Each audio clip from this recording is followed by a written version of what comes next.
political bias on how they treated separately both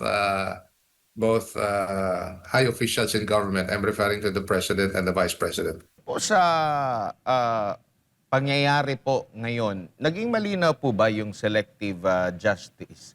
Doon pa lang sa treatment, sa impeachment, complaint versus Pangulong Bongbong Marcos Jr. kumpara dito kay Vice President Sara Duterte. Kasi meron ding intelligence fund nga ang Pangulong Pangulo. Pero yung klase ng pagbusisi nila, klase ng papatawag nila ng investigasyon doon pa lang sa Kamara, hindi ganito ka-intense sa kabila po ng talagang pwedeng maraming mabusisi doon dahil nga po mas malaki ang kanilang pondo po, attorney.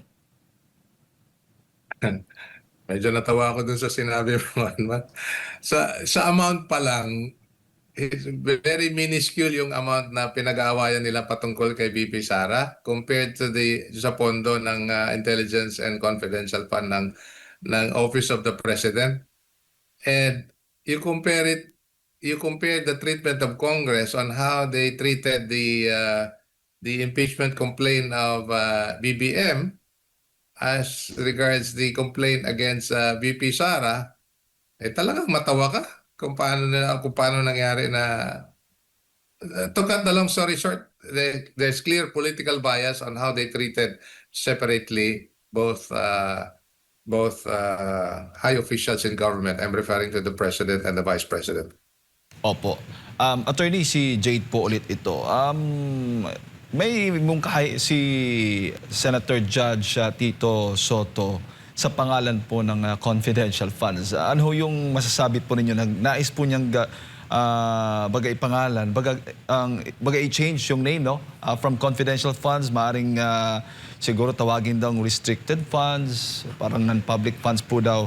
Ang paliwanag po niya na kahit na may tuturing na pribado o hindi, para sa pangkalatang public, pangkalahatan ang pondo, dapat ay manatili pa rin itong bukas sa pagsisiyasat ng Commission on Audit upang maging malinaw daw na may pananagutan pa rin ito sa bayan. Kasi daw, madalas kasi ang salitang confidential ay maiugnay ng publiko sa intelligence o secret operations. Kaya madali itong maaabuso. Ano pong komento po ninyo doon?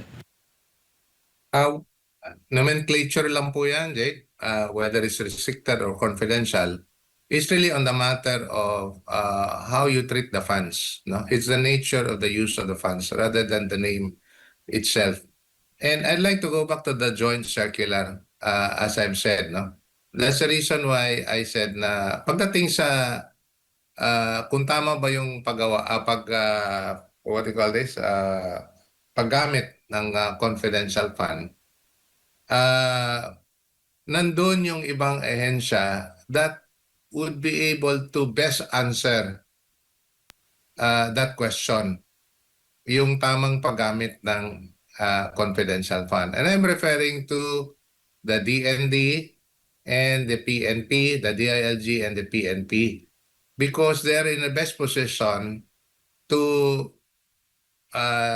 understand, to assess, and to determine whether these funds were actually used in accordance with what was supposed to have been determined at that time, at the first instance. Ibig sabihin, hindi pa lang gumastos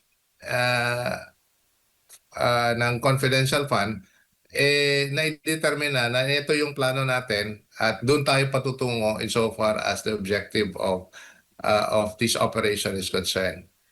It becomes a matter of consequence yung paggamit ng confidential fund insofar as yung mga plano na itinalaga. So I think it's best that the other agencies in government involved in coming up with this joint circular should also be involved in the assessment of the use of the confidential fund. Opo. Pero para po sa inyo, attorney, issue ho ba yung paggamit ng confidential funds bilang pambili ng gamot o pambili ng rewards, dahil yan po yung isa sa mga kini-question at pinapalutang na naratibo against the Vice President, attorney? Okay, unang-una, balikan ko lang yung sinabi ko ha. There is no direct link in any of these operations, in any of these receipts, to the Vice President. Okay, so it begs the question on how these funds were used, unless you link it directly to the Vice President, not to the Office of the Vice President, because the Office of the Vice President is not the one on trial in the impeachment court. The one on trial before the impeachment court is the person of the Vice President, Sara Duterte. And so far, wala pa pong ebidensya. Pagdating naman doon po sa paggagastos, pagdating sa pagbibili ng medisina o pagbibigay ng award, part po yan.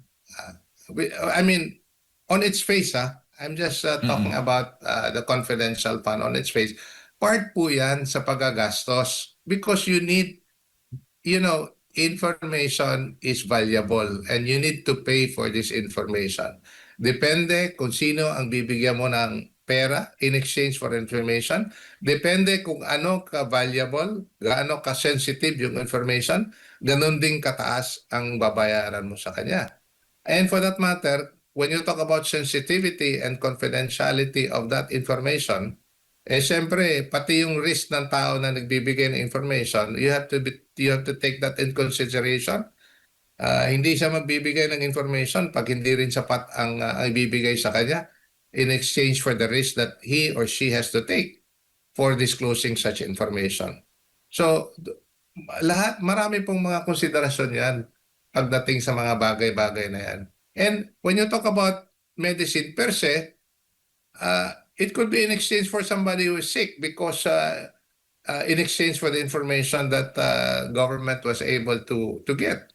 So doon pa lang, all these things are all in the peripheral, are all superficial. And so far as I'm concerned, kasi you have to look at it in terms of doon sa sinabi ko kanina, how valuable, how sensitive these informations may be insofar as